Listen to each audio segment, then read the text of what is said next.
Ladies and gentlemen, welcome to another episode of Stroke of Success Podcast. It's your favorite host, KB. I'm here today, here in Orlando, Florida, my hometown where I live, with Mr. Kamran Farid from Edible Arrangements. What a story. I've been following the gentleman for a long time. The reason I reached out to his team was I was just so inspired to see another Pakistani brother who made it in the business world. So, brother, welcome. Thank you. First and foremost, thank you for letting us in your house. Anytime, my man. Welcome here. I just want to preface with I worked at Edible Arrangements. I'm no longer part of Edible Arrangements, something I sold a long time ago. But I just want to preface that. That's all. Perfect. Appreciate it. Thank you so much. Well, you have first and foremost. Second thing, you have an amazing team. Hospitality from day one. The gentleman who walked me in, amazing. Brother, how has been life for you? Life has been ups and downs, my man. Life is, I built a company, did all that. I kind of sold my stake, and then I went into real estate, went to other businesses. But life has been up and down. Challenges, good days, bad days. But I've done very well. I've invested my money well. I've grown my wealth. I've done smart things. Then I've had challenges in personal life too. So I'm a believer, and one of my coaches taught me that from 0 to 7 years of age, your subconscious mind has been forming. Your belief system, your personality, your habits are forming, right? That's why I tend to take that to people's stories. Where were you born, and were you part of a household, this type of wealth, or were you self-made? So I was born in Pakistan, Saiwal, Pakistan. I came to the U.S. when I was 3 years old. I took our parents, I wouldn't say, I never liked saying we were poor. Sure. Because poor is, we were happy. We grew up in a 3-bedroom, I'd say 1,200 square foot home in West Haven, Connecticut. 5 boys slept in one room. My sister had her own room because of culture. My parents had their own room. We took the bus when we were little, so we took public transportation. So I did not grow up with wealth. I did not understand wealth. This wealth was created during my lifetime. You come from Saiwal, Pakistan, to Connecticut. How old were you exactly? I was 3 years old. Did you feel growing up in Connecticut there was racism back then? Did you feel like you're less inferior? Never. Never. So since I came to Western Connecticut, never felt racism in my life. I had lots of friends. I had a Spanish friend, I had a black friend, I had a white friend. I remember them from my childhood, riding our bikes around. We played. I really don't remember any sad thoughts in my childhood other than when I went through my medical issues. Okay. When did entrepreneurship come in your mind, your mindset? Our entrepreneurship started from my oldest brother. He started a flower shop. He dropped out of high school to start a flower shop, and our entrepreneurship started then. I, as a young child, maybe 10 years old, was always working in the flower shop. I grew up in a flower shop. I grew up working there, running the register. From there, I worked in his technology company. My oldest brother is really my mentor of learning business and learning everything going on. He really led me along. Where do you think he got it from? Was your dad entrepreneurial at all? My dad is, our family, if you're from Pakistan, are a family of farmers. Okay. So we have a farmer background, and all my family, if you go back to Pakistan, we were leaders in the community. My grandpa was a leader in the community. So I think it just comes from that. And I also think it comes from hunger. It comes from not having anything. So if you grow up with money, if you have ease, it's hard for you to want more things. But if you don't have ease, you want more. And my brother is built different. My brother he's still at his age, still a great entrepreneur, and he's still building new businesses. He's out there. Before this podcast started, you were telling me he's still out there hustling to this day. Yeah, he's still, he stepped back some. His daughter runs a lot of things, but my brother's, that's what makes him happy. That's his content. And I met people like this. Fred DeLuca was the same way. He opened Subway. He was in his 70s and he was still going to work every day building a business. I kind of understand why they do it now at my age. I'm starting to understand why, because once you have money, it's like a sports player. You could build a great business, you build your sport career, and then you leave. You can have so much fun sitting at home before it gets boring. Yeah. And that same thing happened with me. That's why I started getting on social media and doing these things. How many cars can I buy? How many things can I do? You get bored. And I know a couple other very rich people that went through this same thing. So what my brother did by keeping the business and keep running it, I think it's something that keeps him engaged. But it's not a fun life. You still got to deal with all the negativity, all the hard work, all the issues.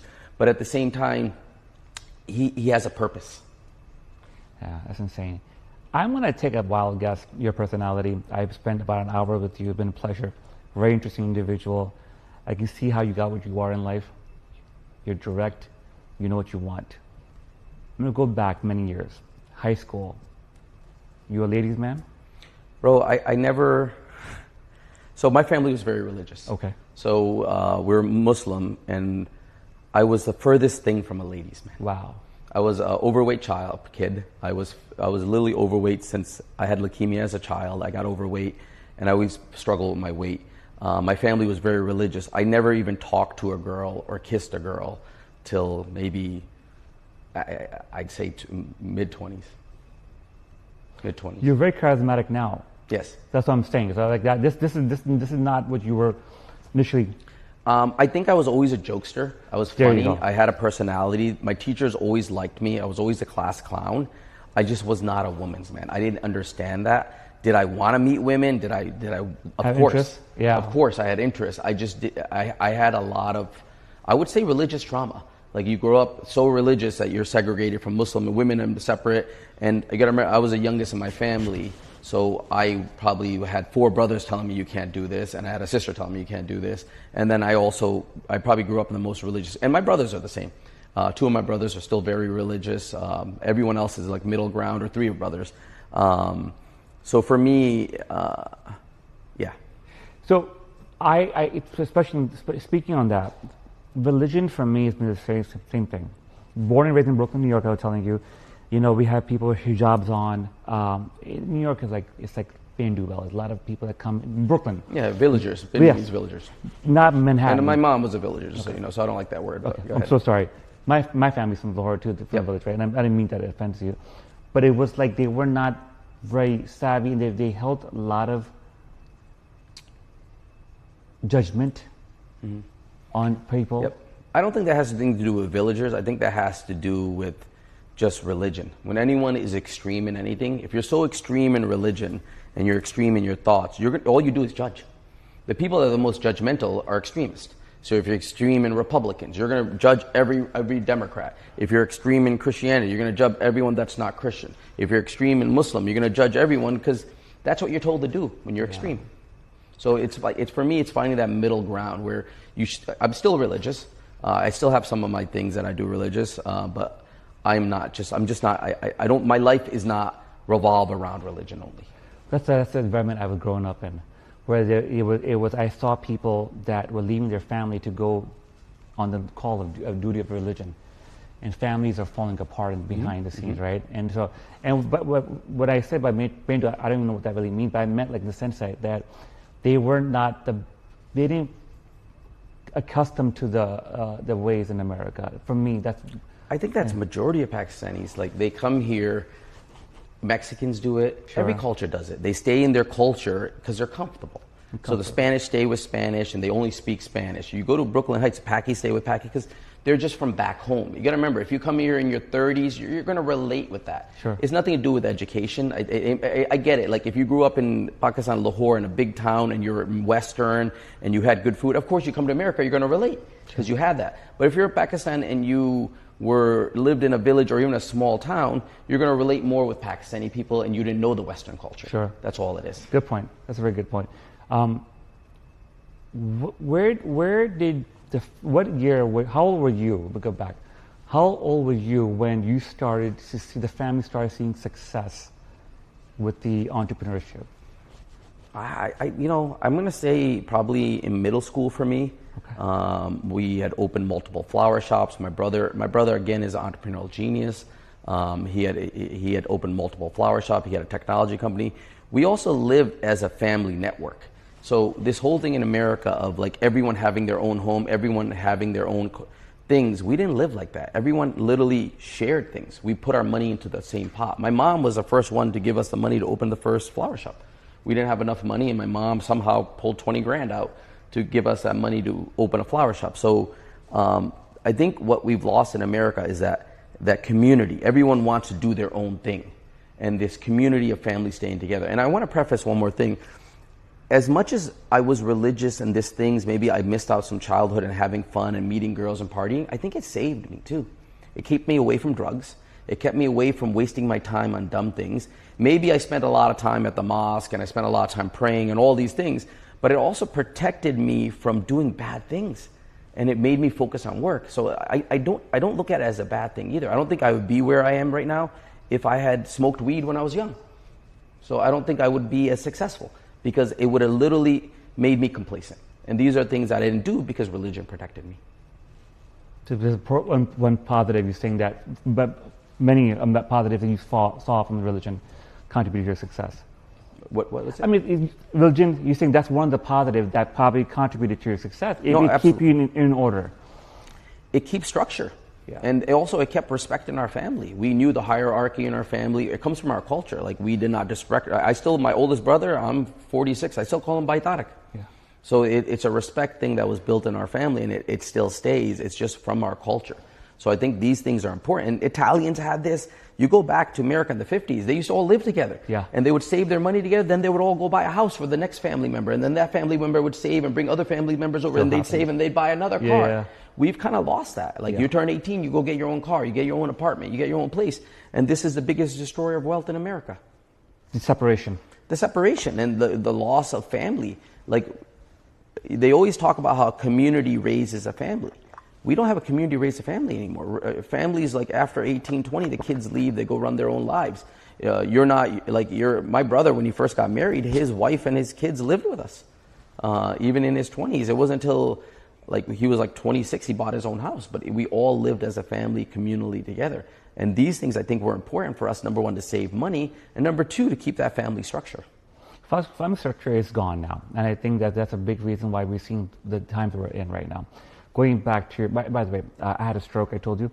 So my speech is a little bit affected. So if I don't clear it, just have me repeat it. That's perfectly fine, my man. I stutter some words, and some words don't come out 100%. Thank you for your patience. I stutter too, don't worry about it. Okay.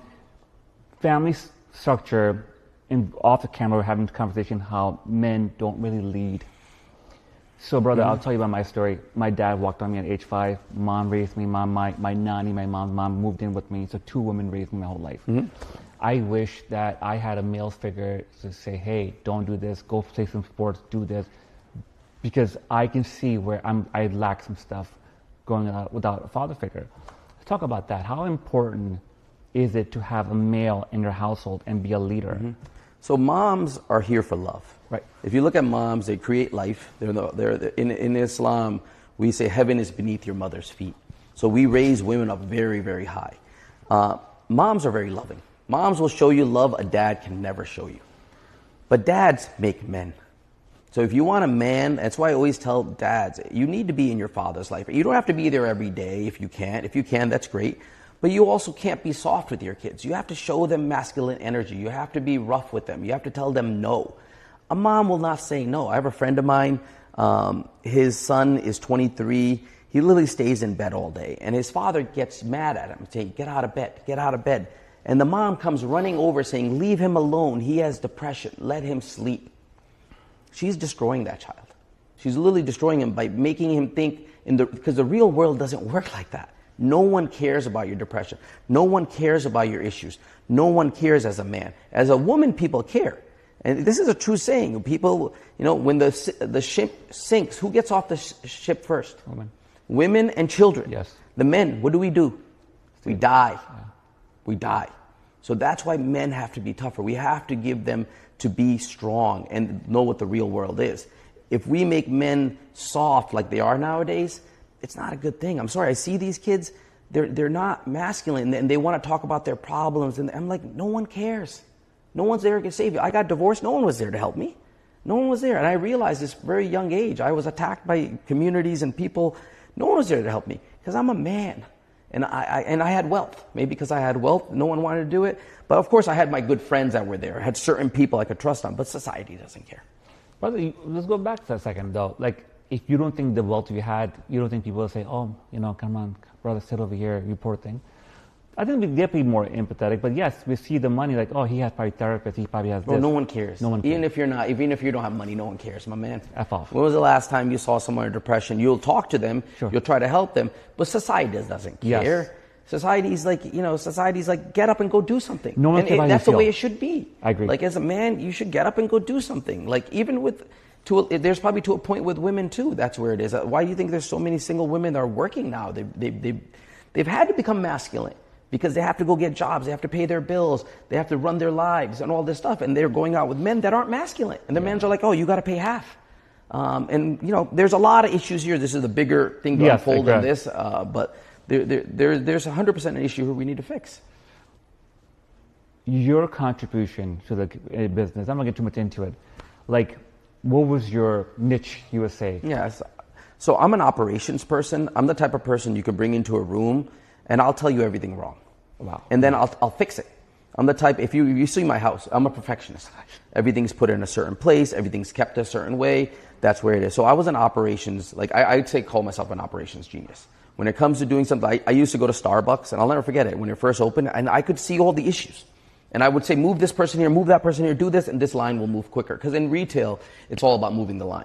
So if Starbucks has 1 hour to feed everyone, they have to move as many people as they can in that 1 hour to get as much money as they can. So moving people is very important. So that was my eye. It's a good thing and a bad thing. It's a bad thing because I take that to my personal life.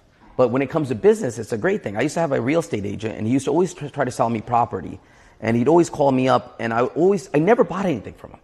I never did. And then one day he called me up and I'm like, bro, why are you calling me? I don't buy anything from you. He goes, because I want to know what's wrong with the deal. And it hit me. I was like, damn, he's got a point. Like, I'm not buying anything, but he wanted to know what was wrong with the deal he's sending me, all the negative points with the deal. And I was good at that. So I always saw, and I think that protected me too. Like a lot of people that have wealth, the majority of the time when they leave their business, they lose their wealth. And I'm maybe a pessimist and I was very careful with my money. I spent it only in certain places. And maybe I had some, luck too, that I was able to keep growing my wealth and not lose it. That's awesome. Your operation guy. Please visit to us in Nur Mitzvah. We'd love to have your feedback and see how we're doing wrong. We've been open for 1.5 years. And, like stuff like what you have done operationally, I think it's one of the most, I think marketing is a big. Yeah, your business is very different than my business. When I'm talking about food service and all these things, customer retail, it's different than med spa. Med spa is all about personalities and relationships. I've looked at the med spa business. Someone brought me one to buy one. Okay. I realized that business is all about the doctor. Yeah. That's all about the staff. Because the staff is building a relationship with all the clients. The clients want to come back. You have to take care of those clients. So it's not even about a process or a system. It's about you taking care of customers and getting to know them personally and getting to be part of their family. It's kind of like, it's like even I'm looking at doing Pilates studios right now. It's all about the teachers. Sure. It's not even about, it's about the trainers and the teachers building a community with their students, getting to know their students, being a great teacher at what they do. That's who's running that business. I can go in there, make it clean, get you a storefront, make it systematic so you can sell products, have a great point of sale system. Sure. But that's not going to run the business. Right. Like your wife is running that business. Right. She is the personality of that business. Sure. Absolutely. Good point. She'll be really happy to hear that. Question. People want to scale these days. I ask you off the camera, you say, hey, say it for the camera, like to scale. When do you think is the right time for a person to say, you know what, I want to open 2 and 3? Is there something like that? My man, I'll be honest with you, I always have these kids ask me this question. Yeah. If I have 1 million, how do I scale to 10 million? I always laugh. This is a ChatGPT question that ChatGPT told them to ask people. Anyone making $1 million, you will know when to scale. Yes. And trust me, when you get to that point where you're making enough money, you're just going to scale on your own. If you're struggling to pay your bills and make ends meet, you're not going to scale. Me giving you an answer when to scale, anyone that is growing will naturally know when to scale. If you're not growing, then it's a hypothetical question you just like asking. People do say that, planting a seed, but right now we have one location. We're doing well, alhamdulillah, we're doing good. I'm opening the second one soon. But my other day I had a consultant tell me that, hey, you should maybe do more processes, more things in place before the second one. But that's where that question came from. Do you believe in law of attraction? This manifestation that you could sit there and visualize and put some action in and you can manifest stuff. Okay, so I believe in if you put some action. Yes. So if you think you're going to lay in bed and you're going to be like, oh, I'm going to get big, I'm going to get powerful, I'm going to be strong and saying positivity to yourself, maybe, but you need to have action. If you're going to, I have people always telling me that I want a mentor. Cam, can you be our mentor? I'm like, you don't need a mentor. You know who needs a mentor? A mentor is someone that's on their way to success. If you're on your way to success, then you need a mentor, because when you're at an older age, you know what to do, and they know what they did. But if you're laying in bed and you think a mentor is going to get you out of bed, that ain't happening. That you need to yourself be proactive. Like, I'll be honest with you, in your business is all about your wife. And then it's going to come down to her training people. But when you open your second med spa, she can't be at the second med spa. Can't. So now it comes down to the staff you have. And the hardest thing in America is staff and running employees. But today's time, different generation, they're very lazy. I don't think everyone's lazy. I think it's become amplified of lazy people. Right. Okay. People are on social media, people are here, but I think, and also there's no more loyalty left in America. We're hitting an issue with loyalty, and because corporate America doesn't have loyalty. Loyalty's gone. So that's something we need to fix. So maybe if you brought partners in and you opened another med spa and you said, okay, we're going to give you 20% ownership. If you go look at Capital Grill only opens new locations when the cook or someone at one of their locations becomes a manager. They only pay like $50,000. They get another location, but that person gets a percentage ownership with the corporate location. So it's a model of growing with their own staff. So same thing with you. If you have a med spa and you have a great technician there who's a doctor that could open a second location, you empower that person by giving them a percentage so they can make more money. Equity. And now you open the second location with them. Because end of the day, med spas are all about personality. Yeah, that's true. I see you have a garage full of cars. Yes. You have a certain type of car you're into? Like, is it more like personality-wise? The other day I had a friend, he got an Aston Martin. I'm like, why'd you get an Aston Martin? He goes, oh, it's a very feminine car. I was really taken back about that. Like, you know, you have Is he gay? I'm not gay. So why would he buy a feminine car? He said, I don't know. I didn't understand. That is the weirdest answer I've ever heard. Yes. But, he's a weird guy. So my cars are assets. Okay. I don't buy cars, like my Bentley is not an asset, my Cullinan is not an asset. Maybe my Teslas are not assets. What I teach is not to buy depreciation assets. The greatest destroyer of wealth in America is cars.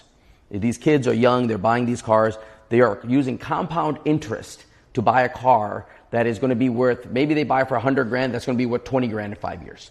So the cars I own, the 918 Spider, is going to be a $10 million car. The CGT is going to be a $8 million car. Right. So every car in my garage, I consider an asset. And tomorrow, even my watch, I bought this watch, I could sell it tomorrow for 90% of what I bought it for. I don't believe in buying things like your shirt. You paid probably $1,000 or $1,200 for Or it's a shirt. gift, but much cheaper than that. But go ahead. Whatever it is, $1,000, it's a mirror, it's a logo.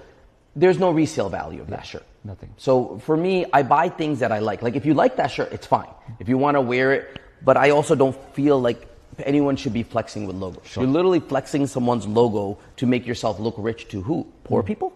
Like you come here wearing that shirt, it doesn't impress me. No, I know. So maybe it impresses some young kid, but I'm just telling you that's so same thing happens with cars. These young kids are buying an M3. The M3 is $130,000. Within 5 years, the M3 is going to be worth maybe $40,000. Yeah. And they paid compound interest. Do you know why brown people buy Honda Civics and Camrys and Toyotas? They're good cars. They hold their values. Yes. And do you know why Desis got so rich in this country? Because we live poor. Like my dad never went out to eat. My dad never bought Armani. My dad never bought Louis Vuitton. My family never bought this stuff when we got money. Instead, we bought assets. We bought businesses. We grew our money. And that's why you see a guy that come here, he'll go work at the gas station. And it breaks my heart when people like mock these people. Because I'm like, this guy that's working at the gas station came here. He ate cheese sandwiches. I always say this line. They ate cheese sandwiches. What that means is, and I know 5 guys that did this story, and they're very rich. They literally came to America by themselves, and they would go buy a loaf of bread, and they would go buy a pack of cheese. And they would eat that every day because it was the cheapest thing to eat. And then they would work this minimum wage job, like 40, 80 hours to 100 hours a week, and they would live with 10 people. So their rent was only $200. And they would save. And they lived with struggle. And once they saved enough money, they would now go buy the gas station. And this story is very common. And then they would save at that gas station, and they'd work the gas station themselves now. And then they would buy another gas station. And they lived poor till they got to a point where then they bought $1 million house. I know a guy, he owns 79 gas stations. I know a guy that owns a multi-million-dollar technology company. The problem we have in America now is these young kids, I want my Louis Vuitton shirt. I want my $2,000 shirt. I want the M3 now. They don't want to go through the struggle of life to get where they're going to be. What I try to teach kids on my social media is say, listen, invest in your future. Don't invest in your current time. If you invest in your current time, you'll be the man, you'll be cool, you'll be all that. But when you're 40 or 50, you're still going to be working. And you're going to be living paycheck to paycheck. Do you want to do that, or you want to be in a place where, hey, I'm getting ahead. I'm getting ahead. Like, even if you're 18, 19, live at home. Live at home. Save your money. This whole thing of like, go live on your own, go build up, and then stop buying dumb things. Like these dumb things we buy, and it's literally a way of keeping people poor. Brother, I'm gonna touch on that. Like living at home. So I have cousins. My mom's brother's kid. They live at home, but it's so comfortable, right? I know, but those kids, like I have nephews too. I have kids in my family that are in their probably 30s still living at home. Those kids have nothing going on. That's where the softness of their mom comes in. Their mom is so soft on them, and they take care of them. Like, bro, I had a magical closet when I was growing up. I never cooked food. I never washed my clothes. I used to throw my clothes on the ground. And I did that through, like, because my mom picked it up. Our moms are so loving. Yes. She never said anything. That's where that's where the dad comes in. Get out of bed. Go start a business. Go get a job. Then I have nieces and nephews that are becoming doctors. They're becoming specialists. I have nieces and nephews that have started businesses. So it really comes down to parenting at the end of the day. And then a man being a man. Again, if you let the mom control, she's going to make your kids soft, because unless your mom was a single mother, she had to make you hard. You had no choice. But they're going to make them soft because they just want to love them. Moms just want to love you. Sure. Like, the heaven's not beneath your mother's feet for no reason. I'm telling you, like, my mom she's here for me. When I lost her, I still cry about my mom at my age, because my mom was a high as hell person and she loved me. But my dad made me a man. My brother made me a man. They forced me to get out of bed. They forced me to go work. They forced me to do these things. So you need that male energy to make you do that. Yeah, I shared that with you. And I know before the camera, on camera, like, that's the thing I lacked, right? And so one thing we both have in common, we lost our mom pretty young. For me, I turned to drugs and depression and all that stuff, right? What happened with you? Did you... My man, I was too busy working. That's it. No choice. My mom passed away 3 days later, back to work. Like, there was no time to think. That's why I think everyone has to be busy. This whole thing of depression, this whole thing of being sad is because you can. You can sit and be sad. If you had to pay your bills, you think there's depression in Pakistan? You think there's depression in third world countries? Why don't you hear about depression in poor countries? You know why you don't hear about it? Because those people got to eat. They don't have time to lay in bed. So with you might have been in depression, but you still had someone to support you. You had a room to go and lay in. Sure. And also... Bro, I'm not a medical professional. Maybe there's more to it than I know. The chemicals, right? Yeah, exactly. Yeah, but I also feel like, how often you hear about depression in poor countries? That's a very common topic that comes up. I know, but tell me, like... You're right. These are terms made up in America. Or maybe we know more, so we could talk about it. Maybe. I don't know it, but I also said you went into drugs, so that affected you too. And that was but the reason where why did you get the depression money happened. to buy the drugs? Well, I was working, right? But yeah, I know you're going. Did you live at home? With my uncle. With your uncle, yeah. There you go. I had a room. I gave him rent every month. Hey, right? I know a kid that he smokes tons of weed and he does all these drugs. He doesn't pay rent. Yeah. If he had to pay rent, he wouldn't be smoking all that weed. If he had to go, his mom's making him food every day. He can use all his extra money to go buy junk because he doesn't need to. He's comfortable at home. He's got so comfortable. He's actually proud to be living at home. He's 30. He literally goes around telling people, oh, I live at home. Yeah. And he's 30. Yeah. His ambition has been destroyed. Your kids, beautiful house. How are you going to make them good comfort, good life, which you are providing, alhamdulillah, but also be hungry? My man, it's very hard. That's why generational wealth, if you ever hear it about it, in 2 generations, it's gone. It's gone. So what I'm learning from other people. Like, again, guys, we're all learning. Everyone's learning as we go. Our parents were learning. What I've been told is not to give them much money till they're 22, 23. So that's what I do. I give my kids a car. I give them an amount of money. I don't want them looking poor. I buy them nice clothes. I buy them things they want. But I do not give them a black card. I don't give them my Bentleys. I don't give them my fancy things. I let them struggle. Struggle builds character. Like, without struggle, I wouldn't be who I am. And so I lived in a rich area in Connecticut called Pine Orchard, and there were so many kids they would go around calling them trust fund babies. I never knew what trust fund baby was. They would literally call themselves that. I'm like, what is that? They're waiting for their parents to die. And their parents had so much money that these kids did nothing. And they didn't want to work because why would they work a job if they had a credit card with unlimited wealth? But you want to talk about depression? Please. They had depression because what is the point of living? How much junk can you buy? Yeah. How many vacations can you go on? So and then the smart ones didn't give their kids a lot of money. They made them go get a job. Like even in my trust and all my documents, if I ever pass with my kids, they must have a job. They must have something going on in their lives. And my kids will. My kids are very smart. My oldest daughter is going to college. She wants to run studios. My other ones wants to be a doctor. So they'll have something going on in their lives. They'll have money coming on to them. But I'm not going to make their lives so easy so they can just sit around at home. Because you're literally ruining children by doing that. I have a really good friend. He's an entrepreneur, Longwood, self-made. And he talks to me all the time. He has same age kids as mine, daughters. And I go to him, hey, like, do you want your kids to be entrepreneurs? He goes, no, I would not wish that on them. I prefer them to become doctors because, you study ABC like my wife did. You get the end goal, you study, you get there, you could be a cardiologist, you could do whatever. What's your thoughts? Would you want your kids? My man, I want them to be the person that signs a paycheck for the doctors. Why would I want them to be doctors? No. I don't want my daughters or my son to have a boss. Who wants to have a boss? I don't want to have a boss. They're the bosses. They're going to run the businesses. My daughter, she wants to become a doctor. She's like your wife. She wants to do skincare and stuff like that. Awesome. I'm going to open her practice. I'm going to buy her first house when she gets married. These are things that wealth has brought me, so I will gift them these things to make their lives easier.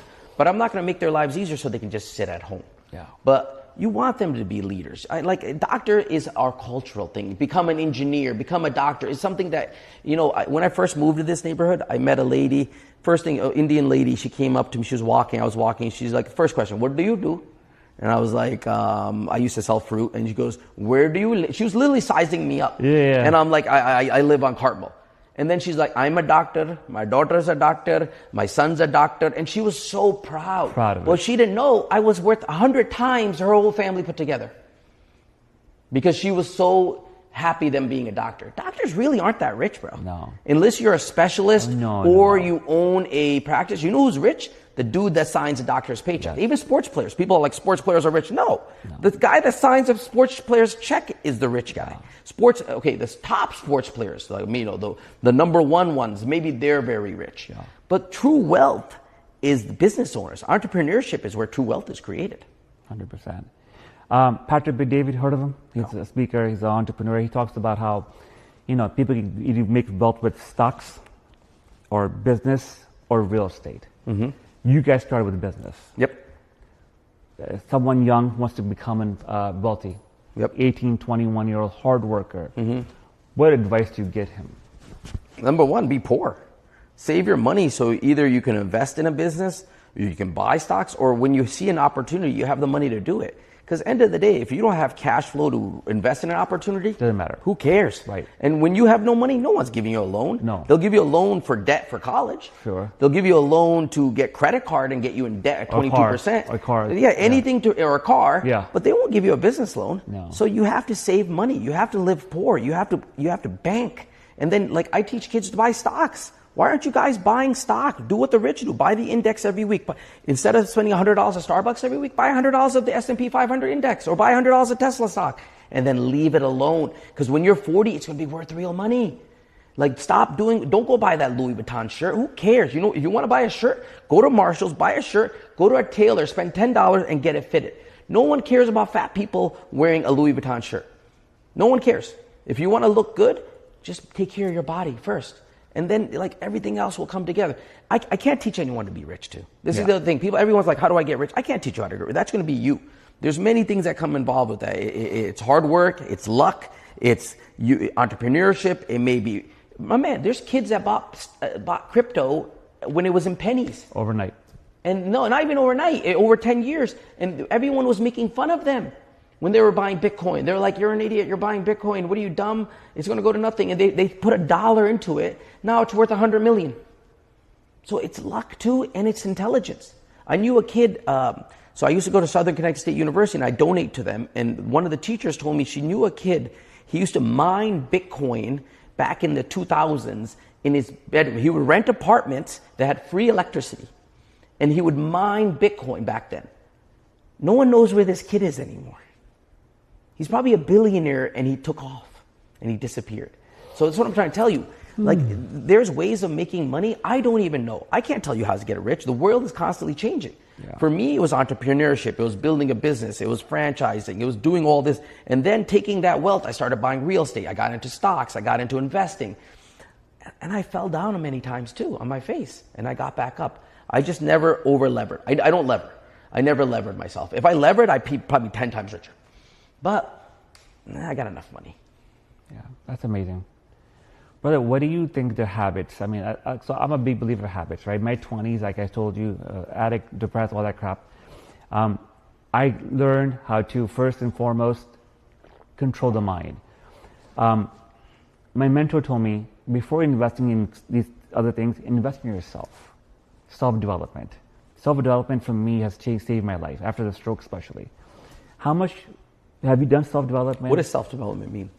For example, like Tony Robbins' teachings. There's NLP. NLP is the neural programming for your mind, how you assess a situation and you could frame it to be a positive or negative. How you use language to sell to people. How these are self-development tools that are out there right now. They help me. I'm taking your dude, that never came across. No, I don't read books on self-help. No one got rich reading a book. And I feel the people that got rich, they would have got rich even without that book. So is there knowledge to be learned to control your mind and all that? Habits, right? My man, it's all habits. Right. It's good habits. For me, it's like wake up in the morning, go for a walk outside in the sun, go get physical, work out. If you go look at the most successful people, they all have routines. They wake up early, they go run, they go for walks, they go lift weights. They're very focused. They eat clean. They don't eat junk. So it is habit driven.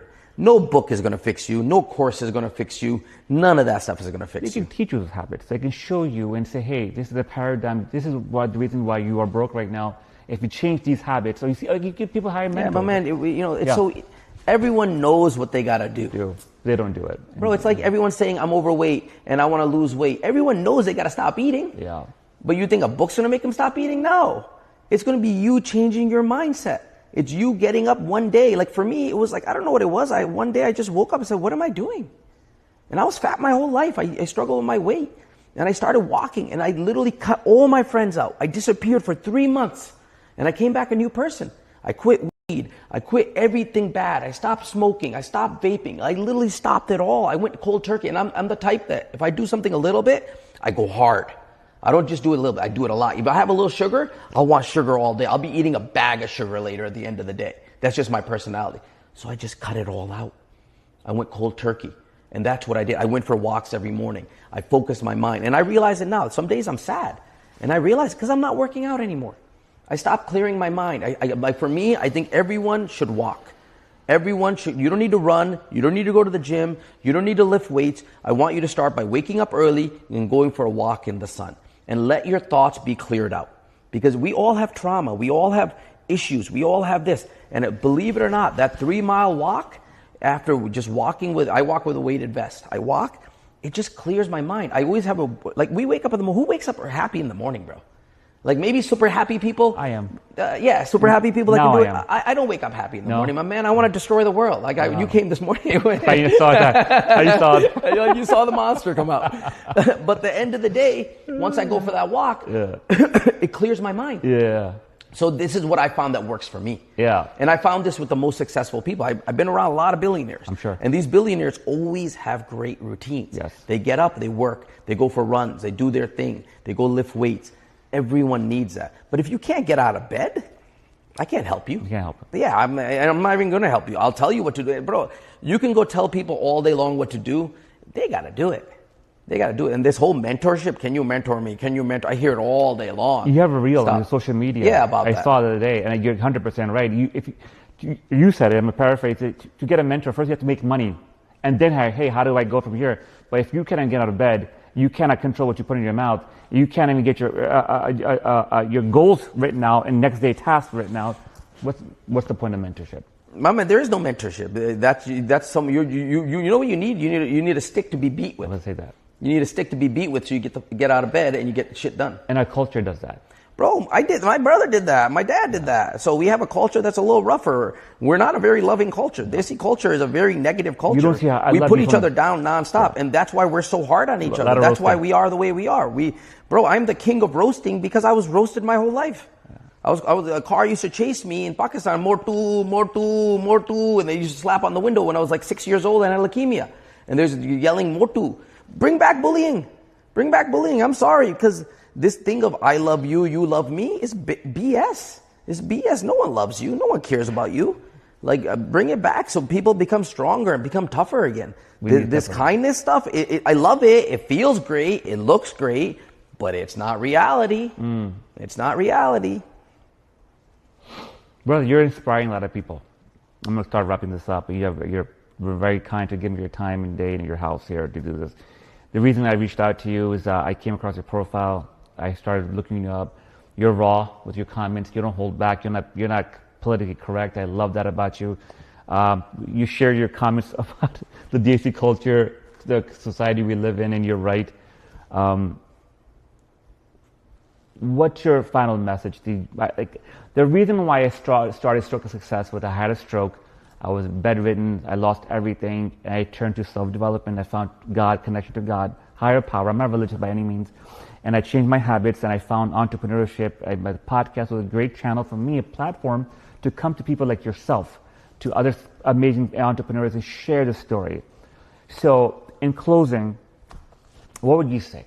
You said a lot already, but just in 2-3 sentences, someone out there who had a stroke, someone who had a divorce, you're depressed, you had drug addiction, you're bouncing back, you bad bankruptcy. Should you fold? Should you just go in fetal position? You shut up everything, go to your country or your origin and stop? Should you get a gun and shoot yourself? What would you say to that person who is on the brink? Bro, it all comes to where you stand. Like, my man, we live one life. Right. There's only one life. Enjoy your life. If you're a man, I met a man, he was 67, he was divorced, his kids were all grown. He comes to the basketball game, he's very wealthy, and he was hitting on 25-year-old girls, and he wanted to meet a young girl, or a 30-year-old woman who was behind us, and I told him, you're wasting your time. You know what I told him? I told him, go live in another country. Go live the best years of your life and go find a woman that's going to love you and care for you and uplift you, because you're not going to find that in America at 67. You're not going to be able to do that. But it all comes down to like, hey, like if tomorrow I lost it all, or if I had 400 grand and I was in my 50s or 30s, it all comes down to your situation where you are. If you have kids, you have to raise your kids. You can't abandon your kids. So it all comes down to that. Like, where are you in your life? If you're by yourself, and America's a very tough place for men. It's a very tough place and it's a tough place for everyone, my man. Everyone's struggling. Bills are hard. Every time you turn around, the cost of things keep going up. The cost of life keeps going up. Sometimes I feel like, yeah, maybe it's time to leave. Go live somewhere else so you can enjoy the last few years of your life. Or if you want to travel, grab that backpack. Even if you're poor, go travel. And especially when you're young, you young kids, go enjoy life, because there's one thing you'll never get back is your youth. Your youth will never come back. I gave my youth up to be where I am right now. You can be rich like me, or go backpack, go open your mind, go see the world, and maybe it'll change your outlook on life. Because I'm telling you, money isn't everything. Money makes life easy, and it's easy for me to say that because I have money. But the cars I have, bro, I'm happy with them for 2 weeks.